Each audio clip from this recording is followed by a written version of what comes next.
Hey everybody, Shane Presley here with Rock Paper Podcast. I have a couple of announcements I need to share with you. Some big shows coming up, including on September 8th over at Old Rock House. That's this Sunday. I'm hosting Deb Stock. This is a benefit for my mother, Debbie Manahan.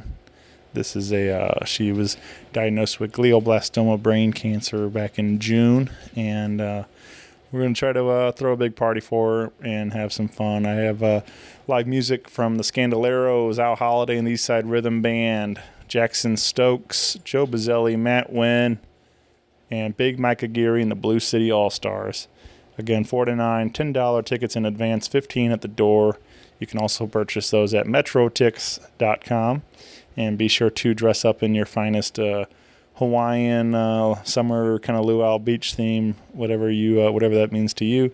It'd be fun to make this as beachy as we can over there at Old Rock House. Again, Sunday, September 8th.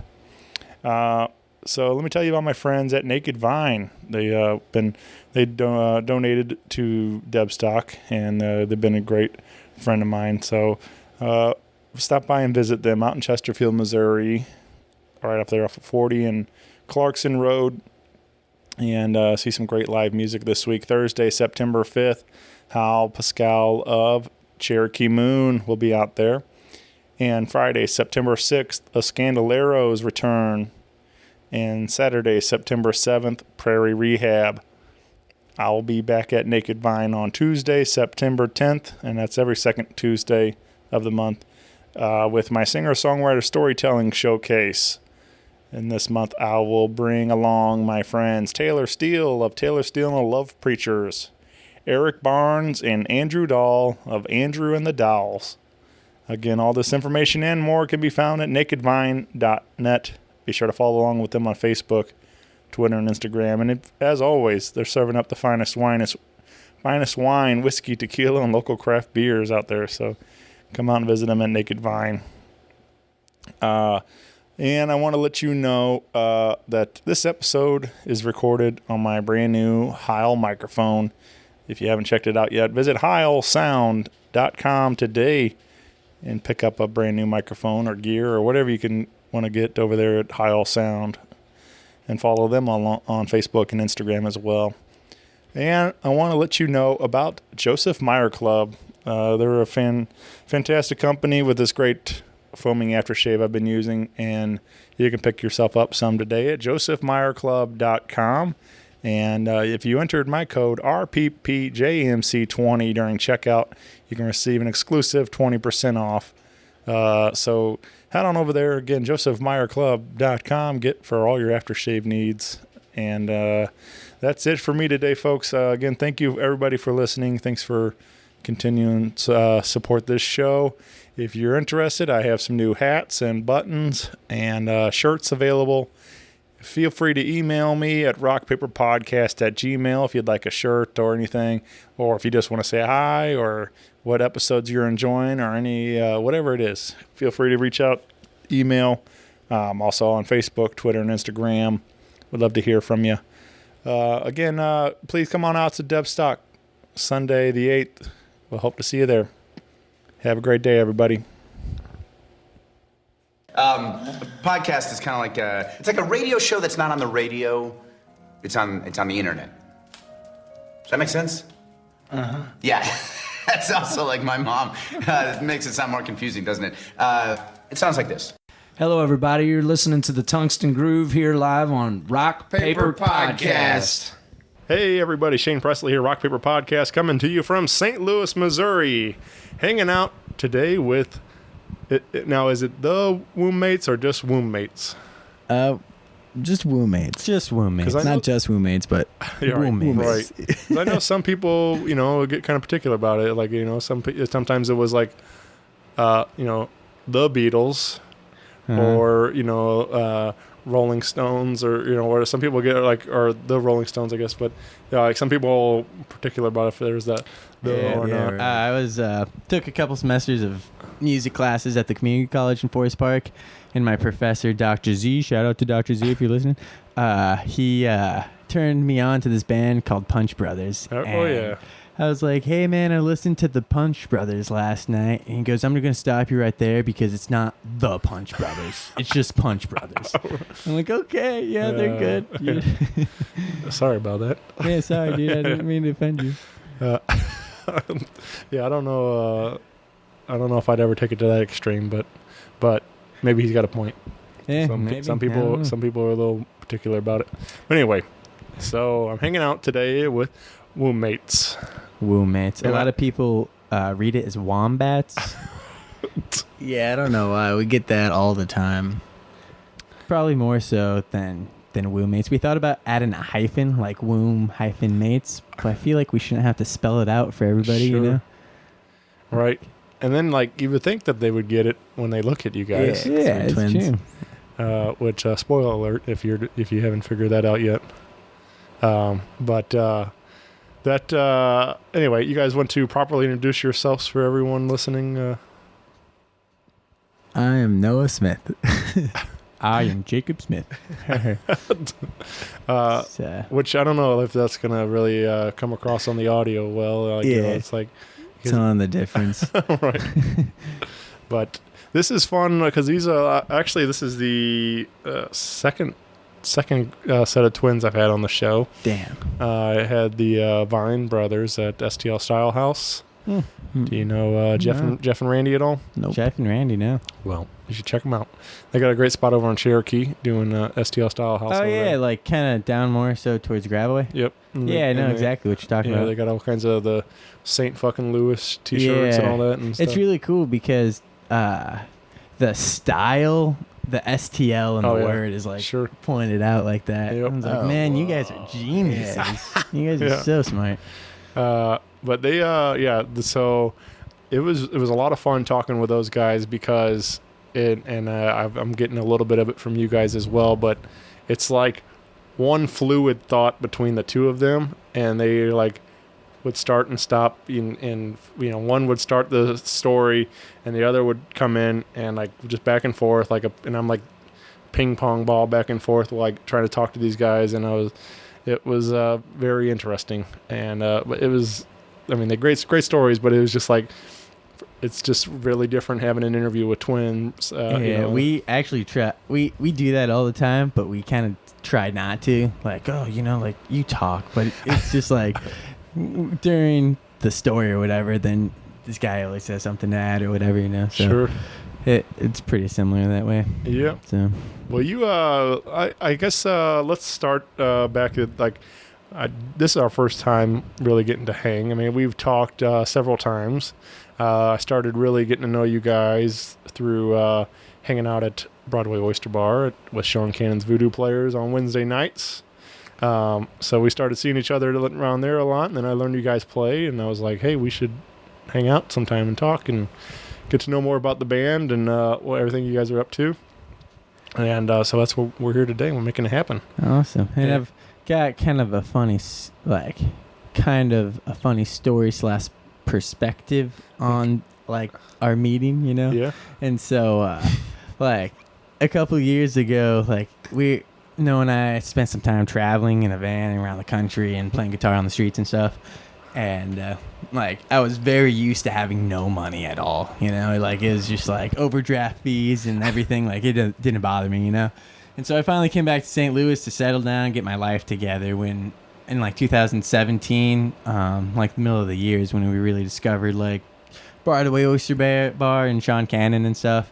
And like my second or third voodoo show, it was the Allman Brothers, and I had no, yeah, Sam, yeah, and I had like no money left, you know, but I wanted to go so bad, so I got a bunch of quarters together that I had sitting in my room, and you were working the door, and I'm like, man, like, you know, here's $8 in quarters, like, can I please come in?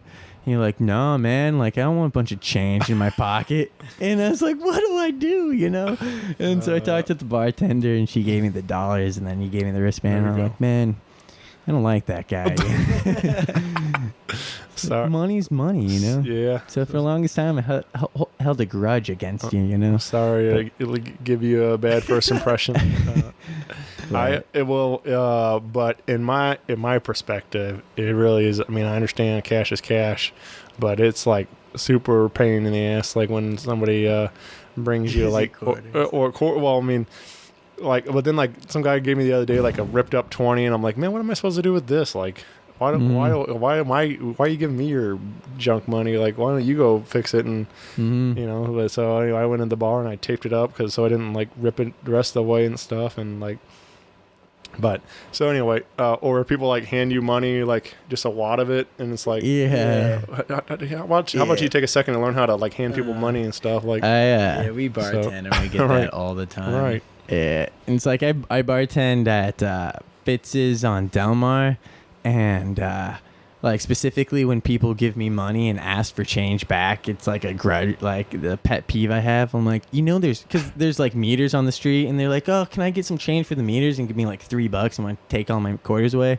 I'm like, there's a free parking lot back there, They're like, oh, I don't want to move the car, I'm like, oh my God, whatever. Yep. But yep. Anyway, I'm sorry about that, guys. You're good. I'm glad we could get past that. Yeah, I finally got a job. We finally cleared the air and like we did. Yep.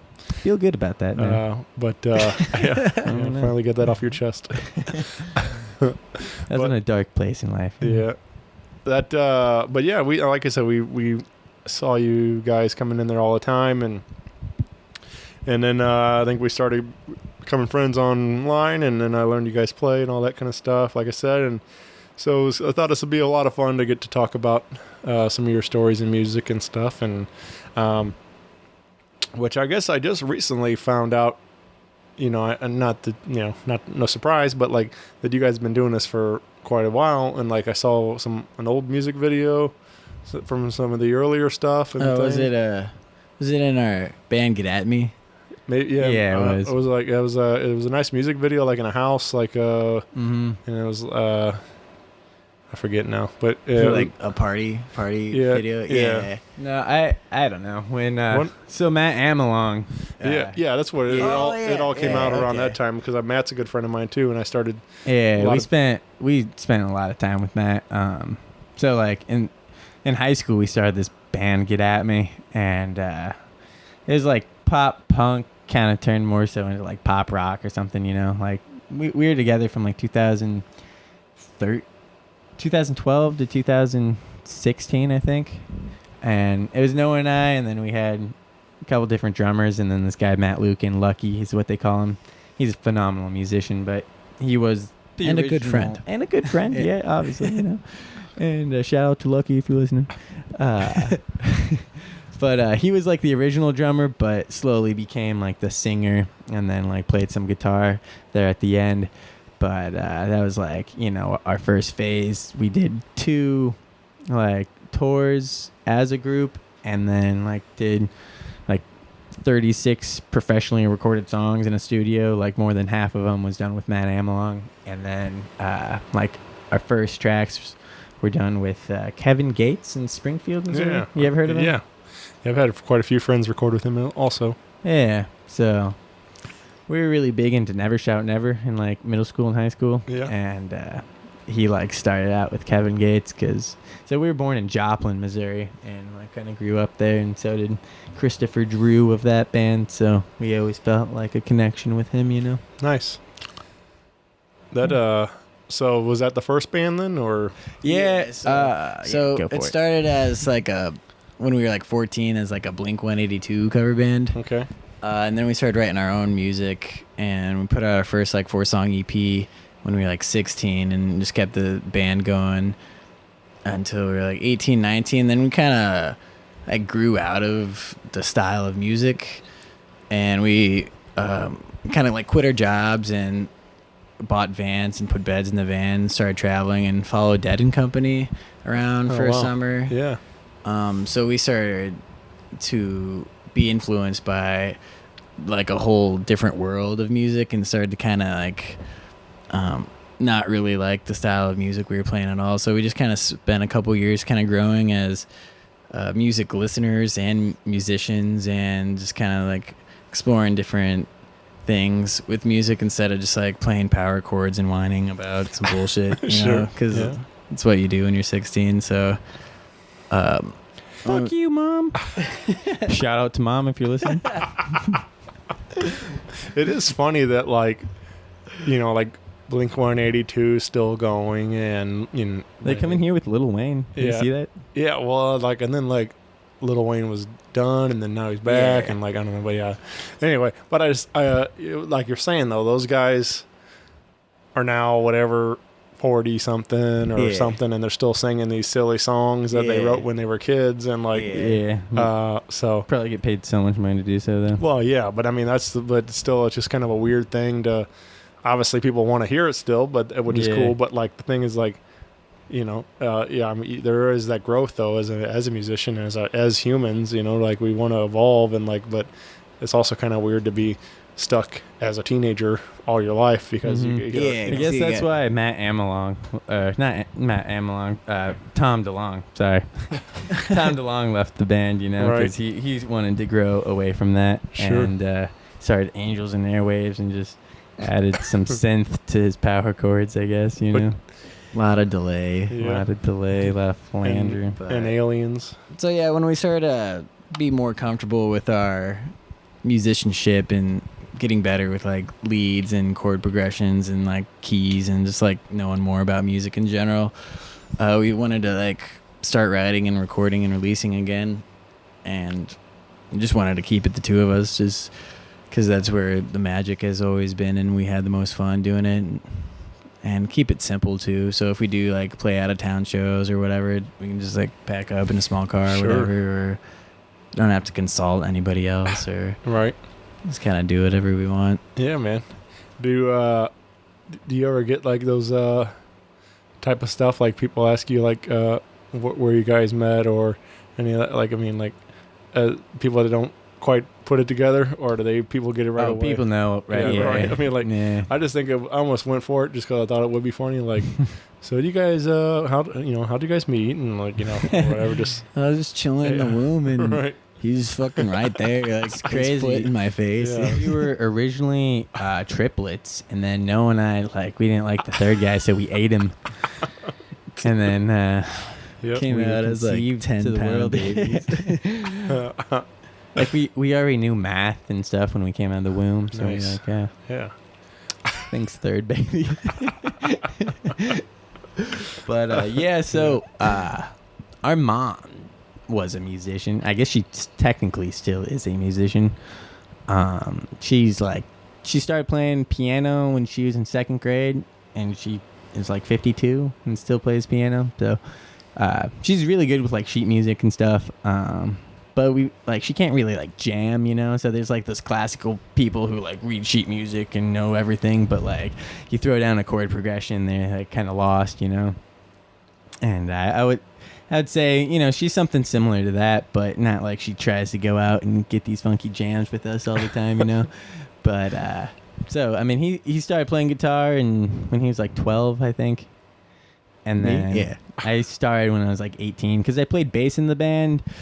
And I didn't even really play bass. I like picked some notes that followed his guitar playing, but didn't really know what was happening, you know. So I started like really getting serious about playing music when I was like 18, I think. Right. And we're 23 now, so like 5 years, you know. That's not too bad. Yeah. Working on that 10,000 hours, you know. There you go. What? So how many Dead and Company shows did you guys see when you were? That summer we saw 11. Yeah. Since then, we've seen 18 because we just kept going back. Not like falling the whole summer, but we'd always hit like the 2-night shows. Like we just saw them this year in Colorado. They played Friday and Saturday night. Is there a particular one that stands out as the best one, or is? A few do. The Gorge in George Washington was amazing. It's this venue in a gorge, like on a river bend, and when the sun would set, it'd set behind the stage over the water. And the lawn seats, honestly, I feel like were better because you could get like really high up and see a beautiful landscape, and then, you know, the Dead and John Mayer jamming and with the river right there. It was amazing. It was in the middle of fucking nowhere. Like, And so that show was right after the one in Portland, and so we were traveling with a bunch of people, but everybody was like in their own cars and kind of doing their own thing. But that specific trip, we went into his van and we piled 10 people in his van. And we drove up there. Nobody had a ticket or anything. And every single one of us got into that show just for, like, the miracle thing, you know? So just, like, sticking up and, like, trying to get a ticket from someone that had, like, an extra one. And all 10 of us got in, and we all met up and had a great time. And, that one was one of the best for sure. Yeah, I would love to do, I mean, maybe not follow one particular band around, but I would definitely want to go travel more and see more venues and things. That's one of my favorite things to do. And it's still a bucket list at this point, but I'd love to go to Red Rocks and some of those in the Gorge and that kind of stuff, see some of those venues like that. And yeah, we spent this past 4th of July at Red Rocks. We saw Leftover Salmon and Jackie Green there. And it was on 4th of July. It was our first show inside Red Rocks. We've been to Red Rocks quite a few times, but always in the parking lot, because we didn't have any money at the time. So we were there on 4th of July, the day before the 2 Dead and Company shows, and then Bob Weir comes out and sings the national anthem. And we didn't know that was going to happen. We're like, what the fuck? This is the thing to do. So it's like 4th of July, we're at Red Rocks watching Bob Weir sing the national anthem. Yeah. It was Life is quite good. the moment, yeah. Pretty wild, yeah. Yeah, it was cool. One venue that's amazing that's not as far away as, like, the Gorge or Red Rocks is Alpine Valley, if you ever heard of it. It's up in, like, by Lake Geneva in Wisconsin. Okay. It's like a 5-6 hour drive or something. It's basically, I think it's pretty similar to Red Rocks, but instead of Red Rocks, you get, like, beautiful big green trees, and you feel like you're, like, watching this amazing show in the middle of the woods. You know, it's really, really cool. Last summer in 2018, we went up there and saw Dead and Co play for 2 nights. Yeah. Yeah, and Justin Vernon came out on the second night. You know that is you know Bon Iver is. Yeah. It's Bon Iver. Okay. His real name's Justin Vernon. So he came out the second night and played like 3 songs with them. Nice. And we've loved Bon Iver since like high school. So it was like Bon Iver and John Mayer and the Dead all jamming together in this beautiful venue. Yeah. And we're like, man, this is probably never gonna happen again. Sure. You know? Yeah, I'd like to do that. There was one I kicked myself for not pulling the trigger, making it happen, but it was JJ Gray and Mo Fro with Michael Franti at Red Rocks, and I was like, I love both of those bands, and like it would have been a pretty magical night to see both of them on the same stage at Red Rocks, sure. and I was like, man, I really wish I would have done that, but didn't make it happen. But It's cool because I didn't realize that Red Rocks, it's all pretty much general admission. And so, like, all tickets are like $60 or whatever, and then just like first come, first serve. So we got there and hiked around Red Rocks and got in line at like 3 o'clock, and we were like front row for the whole show. It was awesome. Yeah, they also with Franti, he does like a lot of yoga and all this stuff.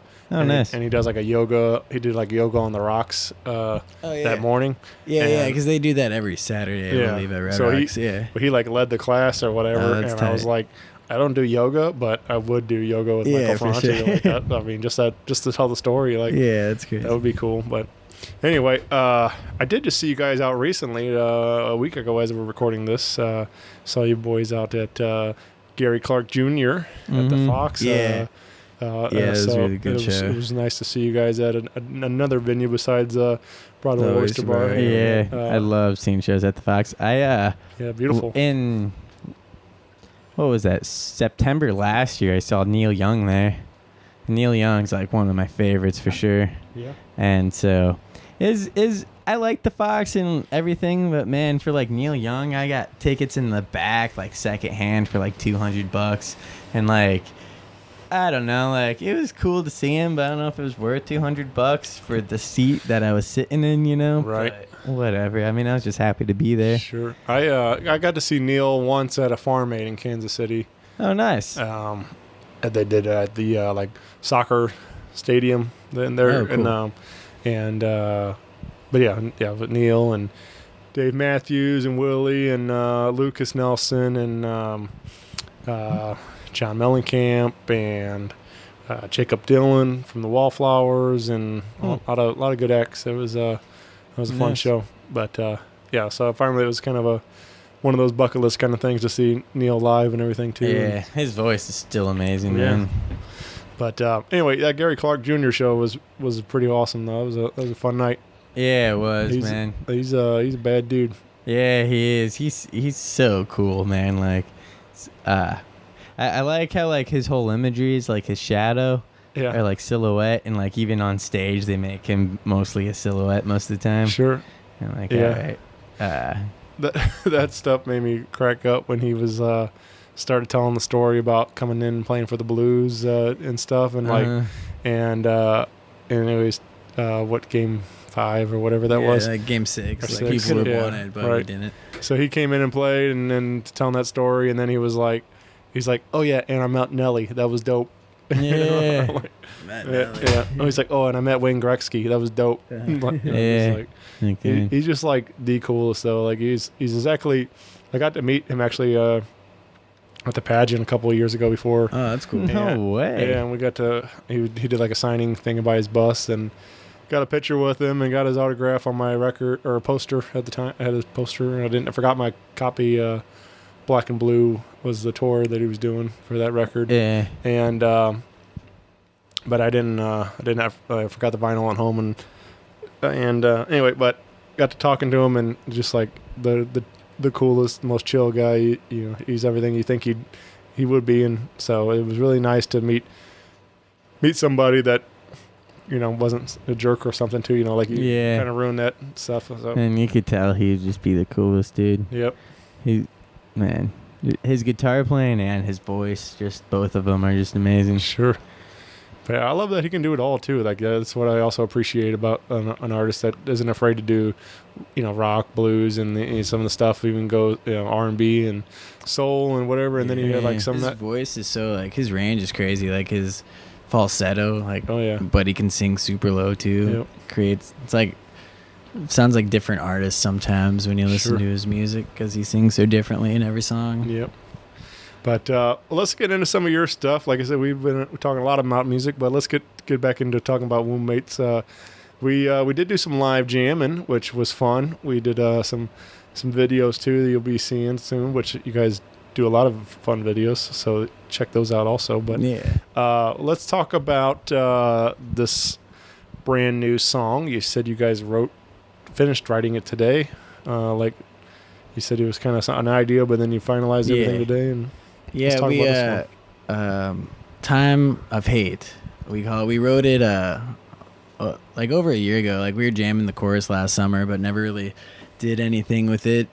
So we've been doing this thing where we write, record, and release a song every week for the entire year. We started it New Year's Eve, this past New Year's Eve, just to kind of like kick it off. So at the end of the year, we would have like 53 songs. And we work full time too, so eventually sometimes we just run out of ideas and we have to like go back to old ideas that turn into new ideas. So that kind of happened today, but we stumbled upon that song again and forgot about it, and we're like, oh, that was really cool. I don't know why we didn't do anything with it. So we just kind of wrote the verses today and put it all together and recorded it and put it out all this morning before you came over. Yeah, nice, man.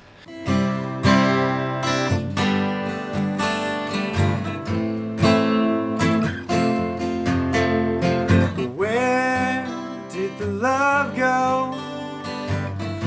Was it lost in the 70s? Today we build walls.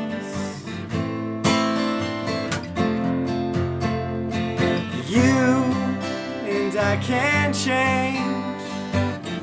History is in our hands. Tomorrow is new.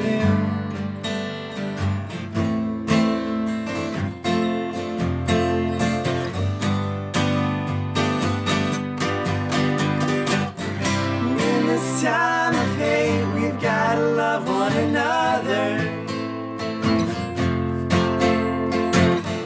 When we fall down, we've gotta pick up each other.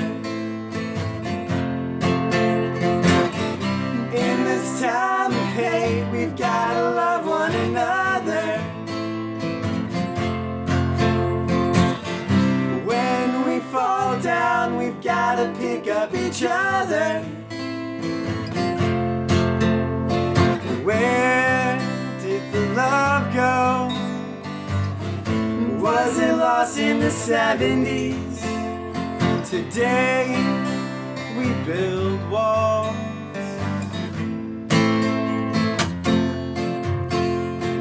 You and I can't change. History is in our hands. Tomorrow is new.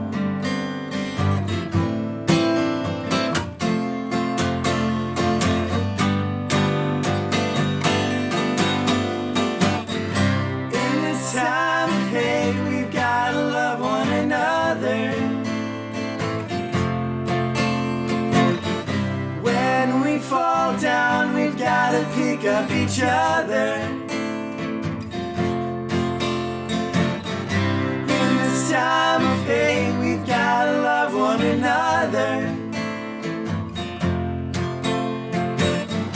When we fall down, we've gotta pick up each other.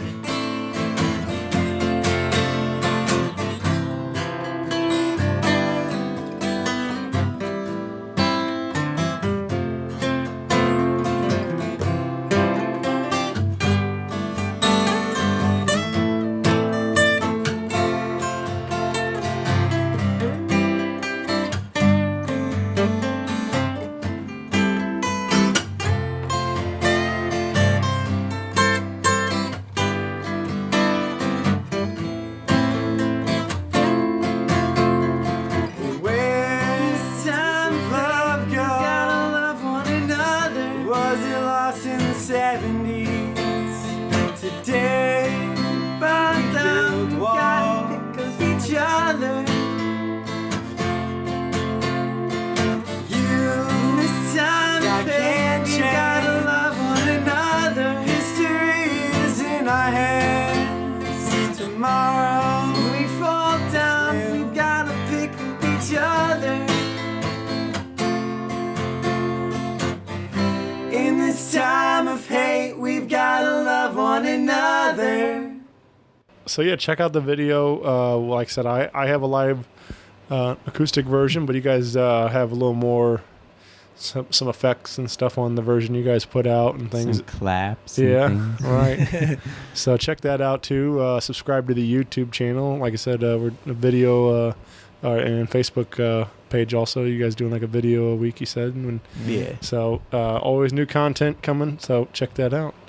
But yeah, this was fun, man. Like I said, and I just that's crazy to me because like I don't write, but just like to think that you write it today and like yeah, I'm gonna record that and put it out and there it is. You know, it's like Yeah, it's more so like a kind of view it as like an exercise Sure. because like songwriting and performing and singing and playing guitar, they're all like separate avenues to focus on as like a musician or a singer-songwriter if you're trying to pursue it as like a career. You know, kind of see it as like a chef making meals, like a musician writing songs.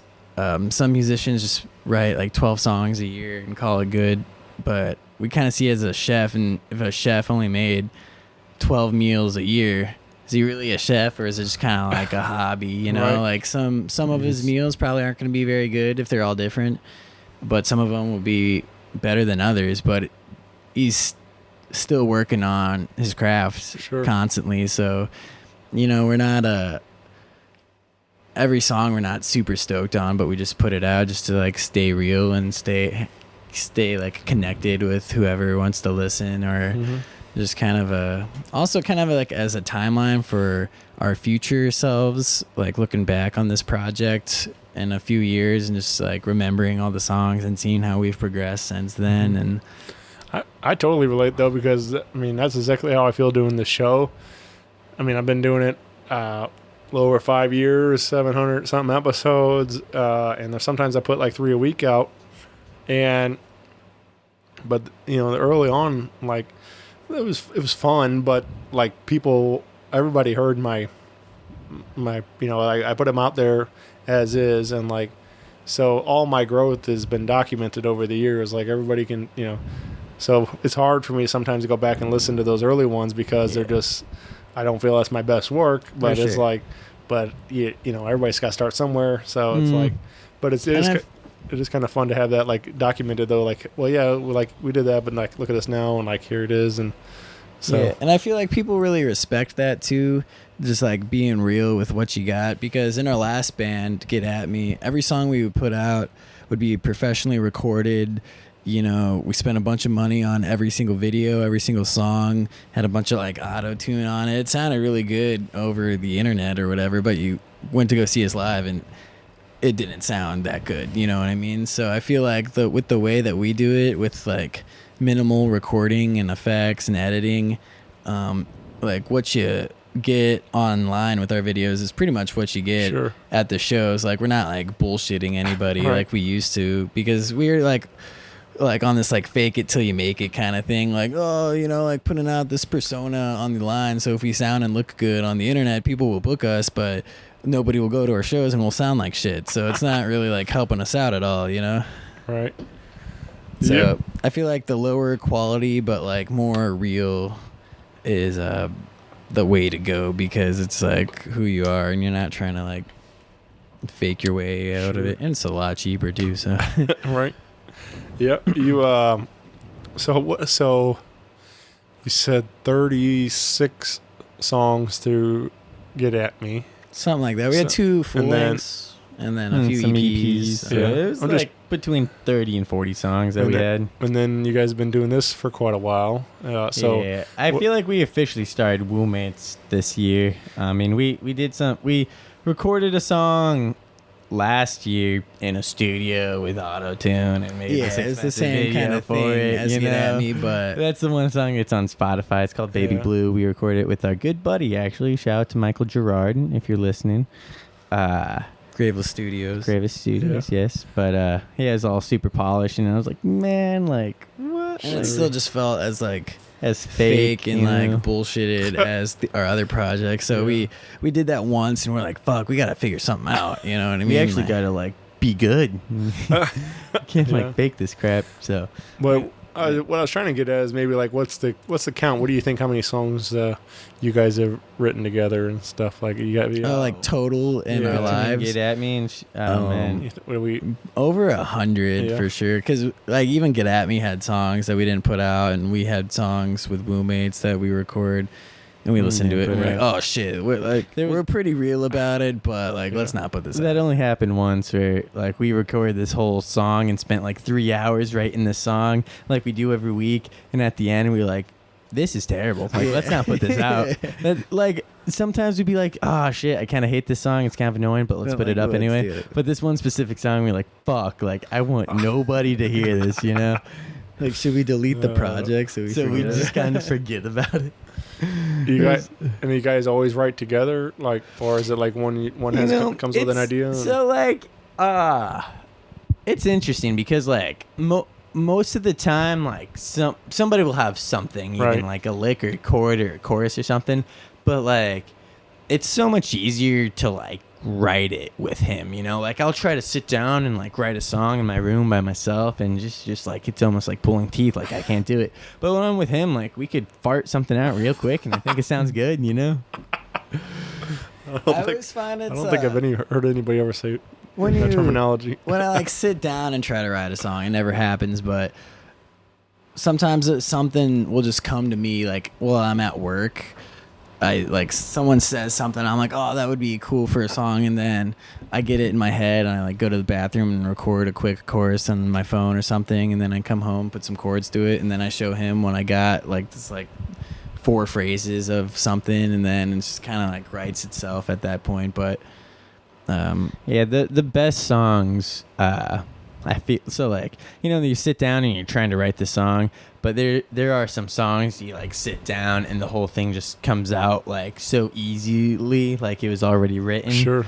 And so like it's almost like the song is writing itself through us, and those are always like the best songs that come out. Like even the one today, like we hardly even thought about like the whole process, you know? We just kind of like it all kind of came together in just like a couple takes, you know? I listened to a lot of Stern Show, and speaking of Neil earlier, he had Neil Young on, and he was telling a story about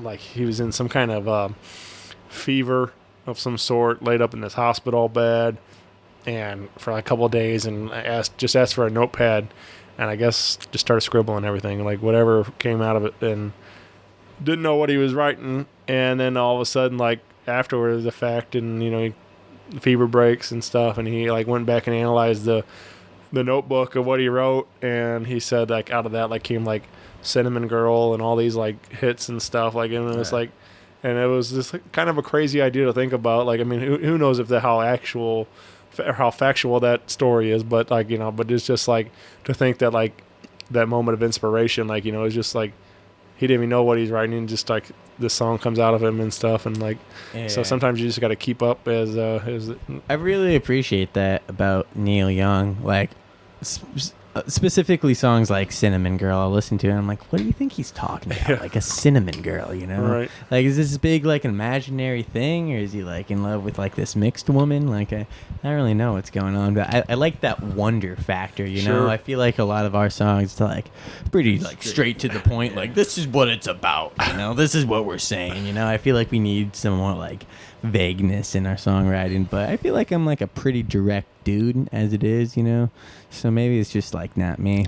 But sure, I get that. Like some of that's fun. Sometimes it's fun to hear those stories of like exactly what it's about, and then sometimes it's like like the mystery of it, like trying to put your own story into it. Like, well, maybe this is what it's about, and then you find out. Like, so sometimes when you do find out the story, then it's like kind of ruins what you already created. And Robert Hunter, he wrote a lot of lyrics for Grateful Dead.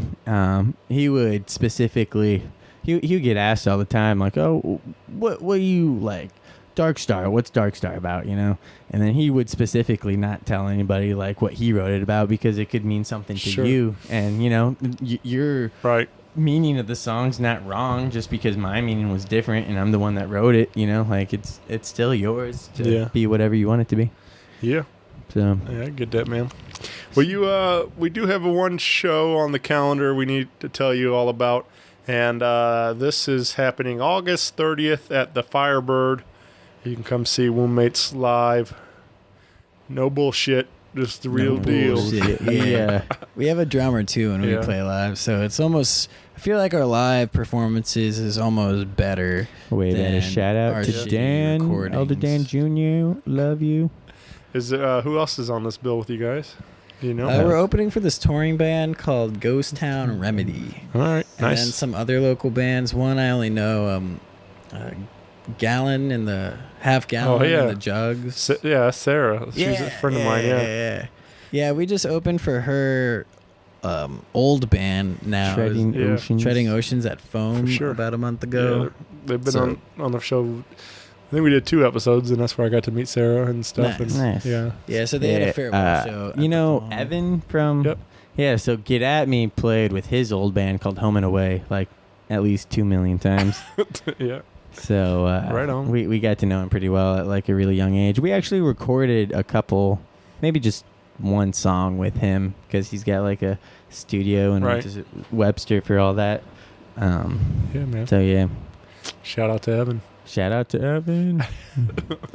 But yeah, we're doing like this thing where we're writing, recording, and releasing a song a week this year, and then we've got our experiment for next year already set up All too, right. as just like a songwriter or whatever, And people. and people, Yeah, and this is going to be weird for us as individuals. yeah, because so we're twins. If you're listening on the show, we're Identical twins. identical twins. We shared a womb together, and spent 15 minutes on this planet without him, and we've been together ever since. But so yeah, like throughout our 23 years of life, we've always like at least seen each other every couple days. But there's a point in time where we were traveling, where we were apart for a couple months, but we still talked on the phone at least once or every other day or something like that. Always stayed like pretty close connected, and so. In January, we're both taking the whole month off of work.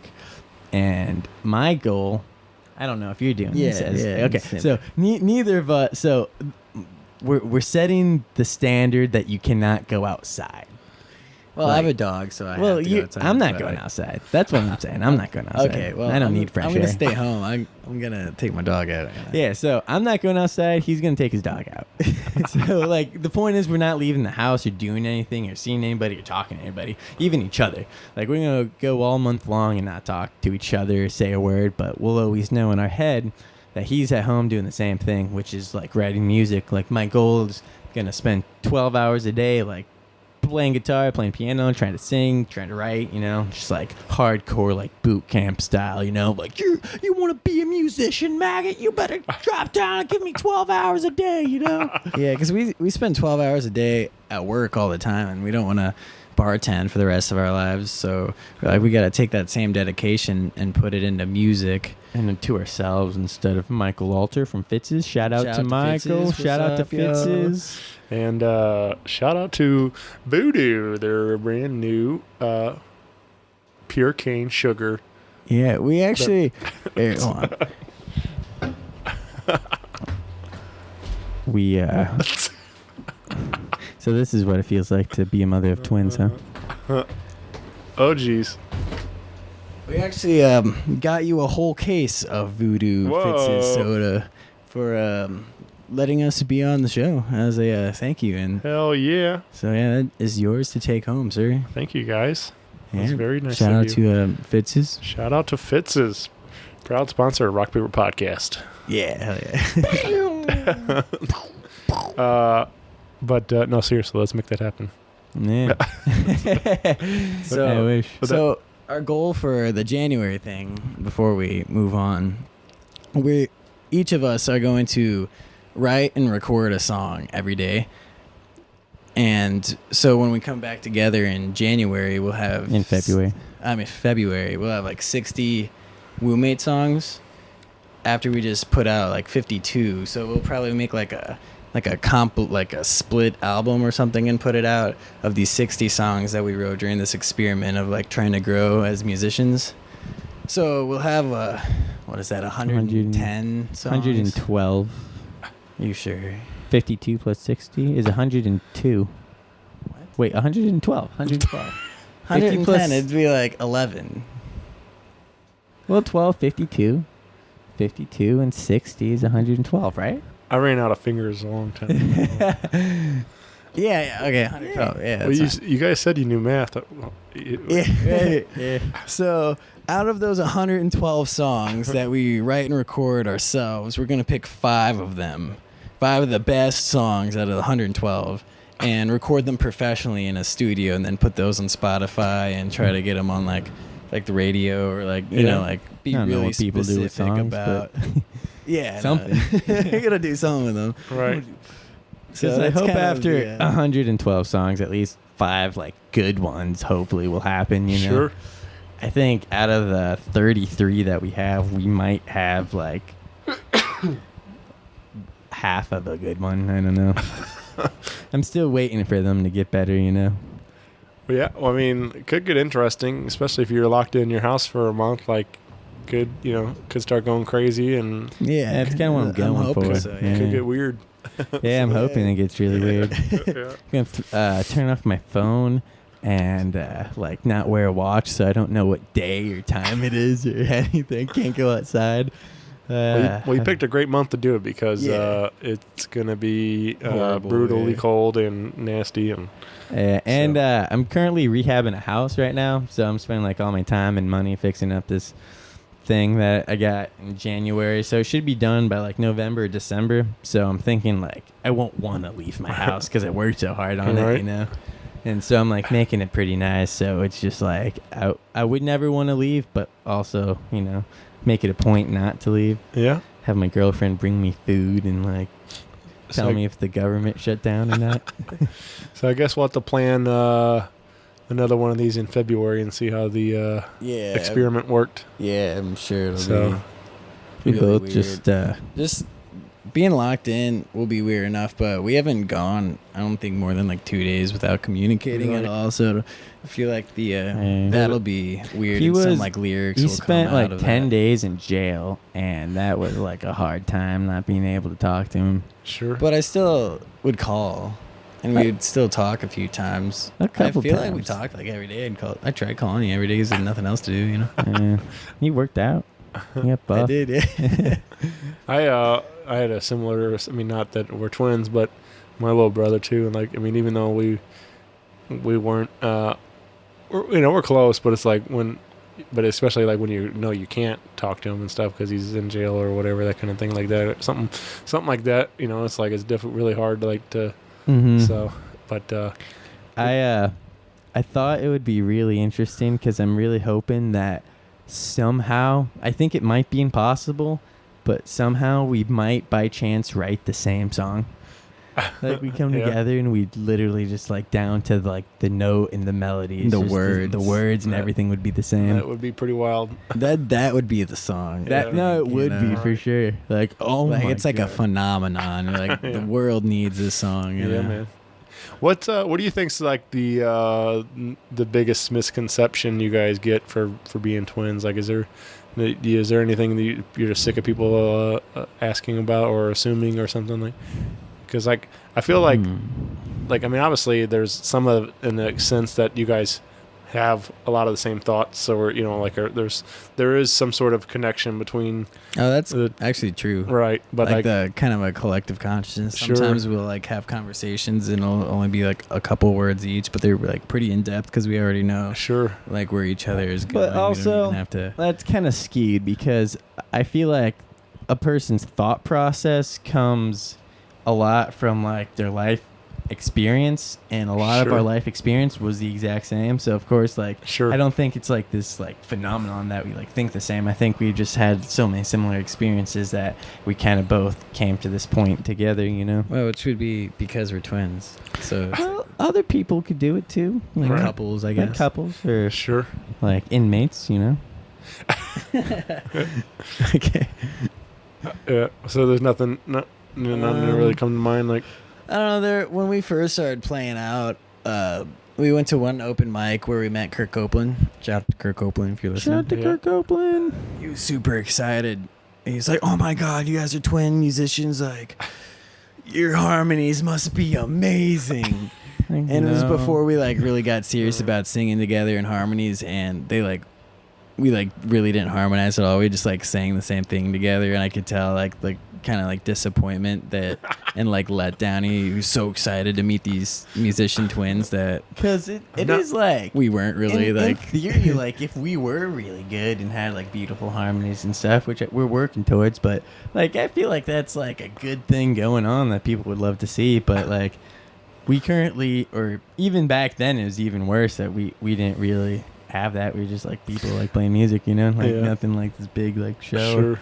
I just imagine Kurt's like, you know, like your dad, like, I'm not mad. I'm just disappointed. yeah, exactly. You're like, damn it, just saying the same thing. the One whole thing time. that's kind of annoying is like you guys switch up girlfriends on each other or whatever. You all right? Like, no, no. we don't. Not after that one time. After that one time. Did you guys switch classes in Right. school? Yes. One time, One yeah. time, yeah. You know, there's like this classic questions Sure. that most people ask. Like working at Fitz's, like if someone comes up to the bar, there's like one of 5 things I know they're gonna ask me, you know? Right. And just like, man, it's kind of like the same situation, you know? There's a lot of that kind of stuff. It's just like with anything in life, but I mean, I imagine it's probably even worse being twins and stuff, especially when people know you're a twin, like when they see you guys together or whatever. But that you know, like cashiers or whatever, you know, like when like if it doesn't like ring up right away, and then people are like, oh, I guess it's free or whatever, you know, like those like dumb, Yeah. and it's like Quirky people have those jokes are dumb shot. people have those dumb jokes for like, and I hear it all the time at the working the door too, the same dumb stuff every day, and I'm like really, you think like you're the first person that said that Yeah. joke, Yeah, and they all and like, it's like, you know, your total comes to 1972, Yeah. and they're like, oh, that was such a good year. Right. Like, oh my god. It was actually the Yeah. dad was in Europe that year and put out some really great live stuff. yeah. Shout out to 1972, guys. Shout out to Shout out to 1972. Shout out to Dad. Well, let's get into. We got one more live tune we did, and this is called "The Oyster Bar," which seemed very appropriate for this conversation we've been having since it all started there. Yeah, for sure. But this is I remember you guys shared the video for this one and a while back, and like December. Or but something. I mean, it's just fun for me, obviously because I know exactly what all you're talking about. Yeah. But it's just a good time. And it's just a fun, makes you. I feel like you guys did a really good job, like capturing what the Oyster Bar is about. So. Thanks. So Yeah, we tried. We were pretty specific about the words we were saying.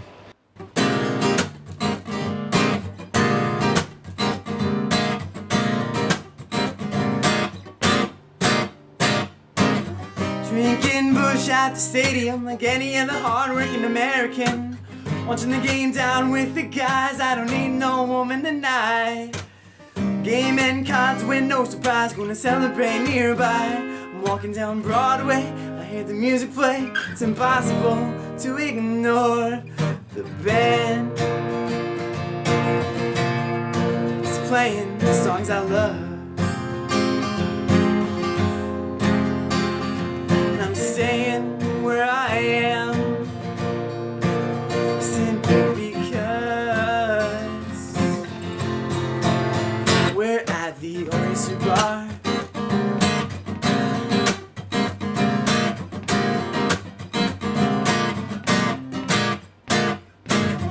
What job, what girl? Every time I'm here, the rest of the world just disappears. Lost in the here and now, man, that guitar is really loud.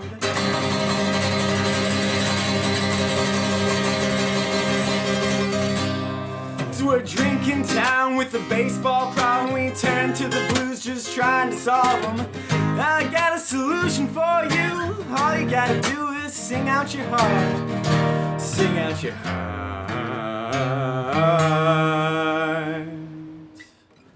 Take me down to the Oyster Bar where the music's loud and the drinks are strong, yeah.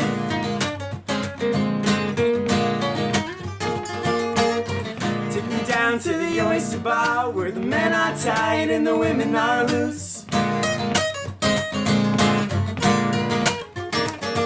If you like bad service, warm beer, cold food, then we got a spot for you down at the Oyster Bar.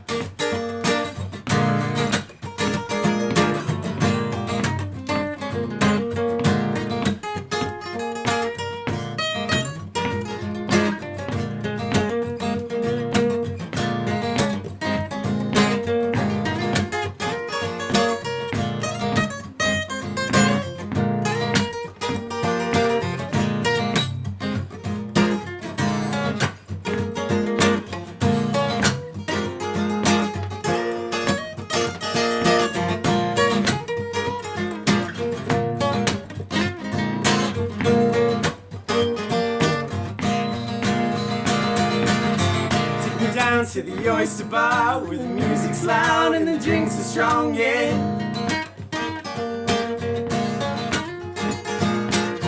Take me down to the Oyster Bar where the men are tight and the women are loose.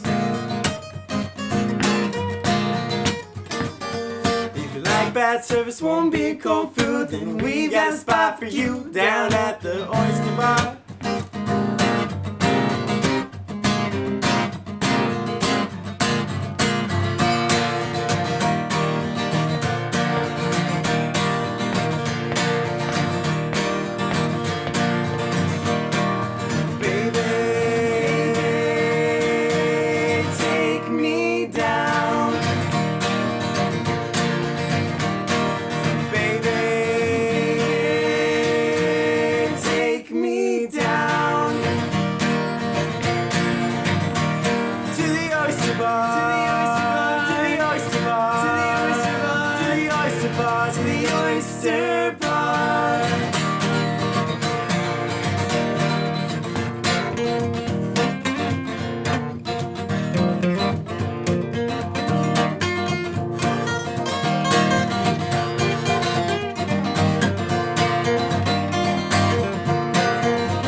We wanted to write a song not about a girl or something. You're like, let's write about a place. Yeah. Like, and that was like the only place that we could really think of because so much crazy shit happens there. And we've met so many amazing people there, and also like seen so many like drunk people and amazing music. And amazing when we drunk do it people. with the band setting with Dan on the kit, we draw it out, and it's like a 25-minute song, but we throw in a bunch of covers in there and then go back to the Oyster Bar chorus. All right. So it's like we do like even like Lose Yourself by Eminem and Hey Jude and like Another Brick in the Wall, just songs like in D minor or F major that we found because we think it's pretty cool because like most shows that we see there, they're like a cover band, and so we'll like play a cover real quick and go back into the chorus, sing about the Oyster Bar, and then play another cover.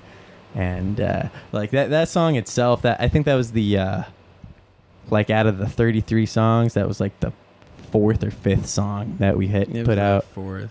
Yeah, nice. No, it was It's the 4th. because Going to Bed Alone Again No, it was was before the that one. So it was the No, it 5th. wasn't. No, it was the 4th.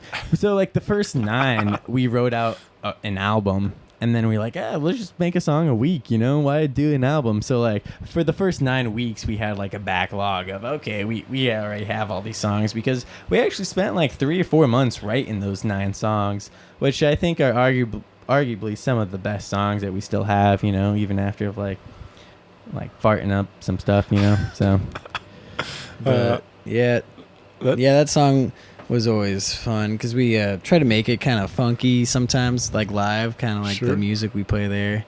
And we're like, maybe, just maybe, if it gets bigger online, they'll like book us there.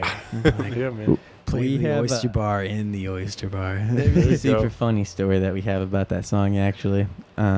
So we... At Venice. Yeah, at the beginning of the year, you would religiously go to the Venice Cafe's open mic night. Shout out to the Venice Neil Cafe. and Zach and Red.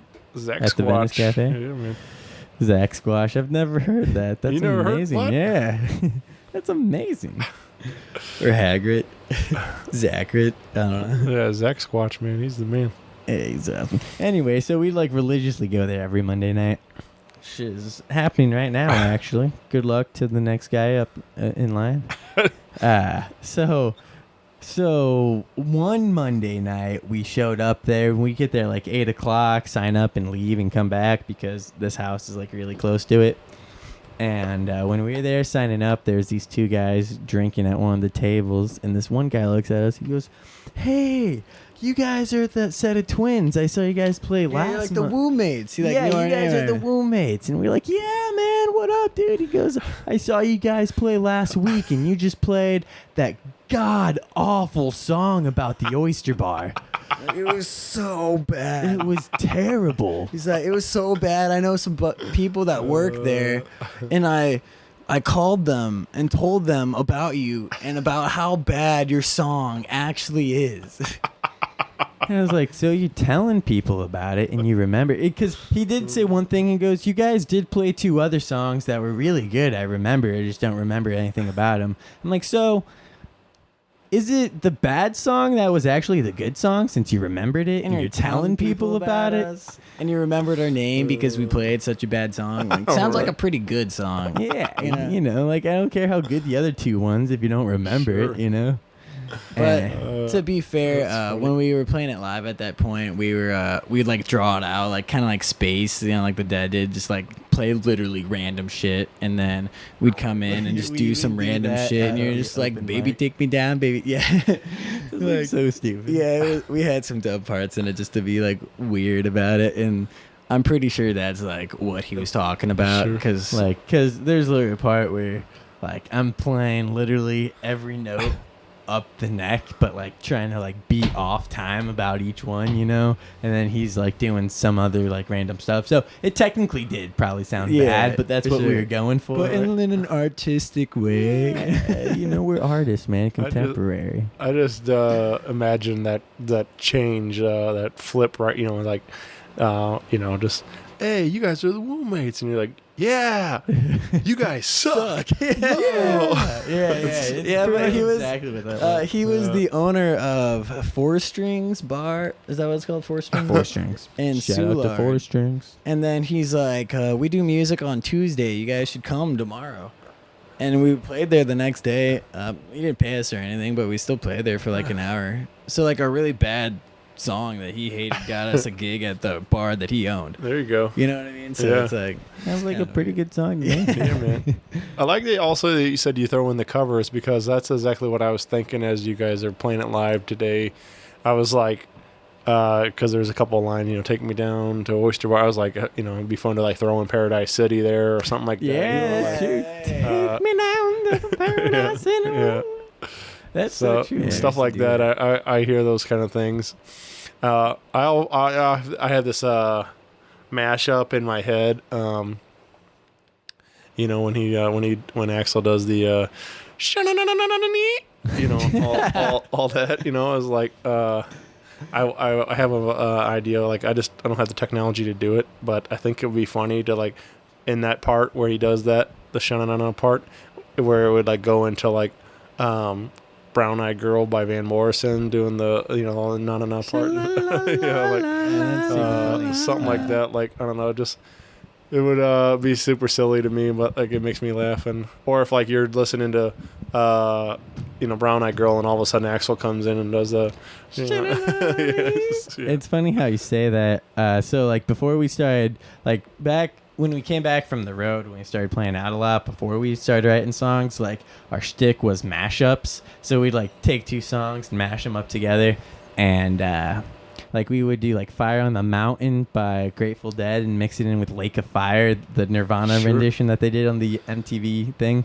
But one thing that I always wanted to like fuse together that we never really figured out was Brown Eyed Girl by Van Morrison and Brown Eyed Women by the Grateful Dead. Yeah. I'm like, man, it's like they're made to be together, you know? Maybe someday.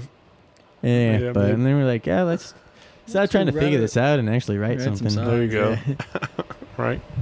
Well, this is awesome, man. Like, so get involved with Wombmates again all over your Facebook, and subscribe on the YouTube channel, and we have Instagram, right? You said? Yeah. And Wombmates Music. yeah. And it's youtube.com/capital F lowercase J 3742 exactly 3742 YKWX LL. I think is what it is. Can you double check? I think that should get you there. That So sounds pretty close. yeah. Yeah, this has been a lot of fun, guys. I really appreciate you taking the time to do this. And again, check out these tunes. Check out all the other videos. Keep an eye out for the new project coming in 2020. Woo. Keep an eye out Separation anxiety. Yeah. I already got the name. for that. Oh yeah, there you go. Nice, man. And come on down to Fitz's sometime and get yourself a root beer. Woo. Yeah. Well, thank you very much for having us. This is great talking and getting to know you, and being a part of everything that you got going on as well. Yeah, well, thanks, man. Yeah, this is what it's all about, man. I really enjoy just getting to meet people and actually have a conversation instead of us trying to scream over a band at the bar and stuff. Yeah. So meeting people in real life instead of just friends online. So Yeah, exactly. it's cool, man, and I have a lot of fun with it. So yeah, thanks, guys, and I'm sure we'll see you soon at down there at Broadway Oyster Bar. So Hell yeah. all right, thanks everybody. Thanks, guys, and I'll see you soon. Bye, everyone. You guys want to do some sort of intro for it? This is Wombmates or Jake and Noah, however you want to do that. And Do that Disney Channel thing where we like say the same thing. Like, hey, we're Wombmates, and you're listening to the Rock Paper Podcast. All right, yeah, let's do that. is that it, or you want to do it? Is that the take? Oh, were you Oh, recording? were they- Oh, is yeah, that it's recording? still recording. Oh, okay. We'll just do it one more time. Hi, we're Wombmates, and you're listening to the Rock Paper Podcast. Rock Paper Podcast. Rock Paper Podcast. Rock Paper Podcast, y'all.